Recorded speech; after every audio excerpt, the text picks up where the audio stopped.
ரசூல் ஸல்லல்லாஹு அலைஹி வஸல்லம் ஒரு இளைஞரை நோய் விசாரிக்க செல்கிறார்கள். அவர் நோய்வாய்ப்பட்டிருக்கார், விசாரிக்க செல்கிறார்கள். ரசூல் ஸல்லல்லாஹு அலைஹி வஸல்லம் கேட்கிறாங்க, கைஃப தஜிதுக், எப்படி இருக்கிறீங்க? அந்த நோயுடைய, அதாவது மரணப்படுக்கை மாதிரியான நோய், எப்படி நீங்க உங்களை ஃபீல் பண்றீங்கன்னு கேட்கிறாங்க.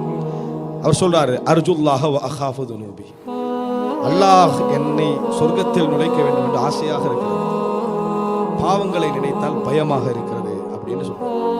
ரசூல் ஸல்லல்லாஹு அலைஹி வஸல்லம் சொன்னாங்க, லா யஜ்தமிஆனி ஃபீ கல்பி இம்ரிஇன் ஃபீ மித்லி ஹாதல் மௌத்தின் இல்லா அதாஹு அல்லாஹு மா ரஜா வ அம்மனஹு அல்லாஹு மிம்மா யகாஃப். இது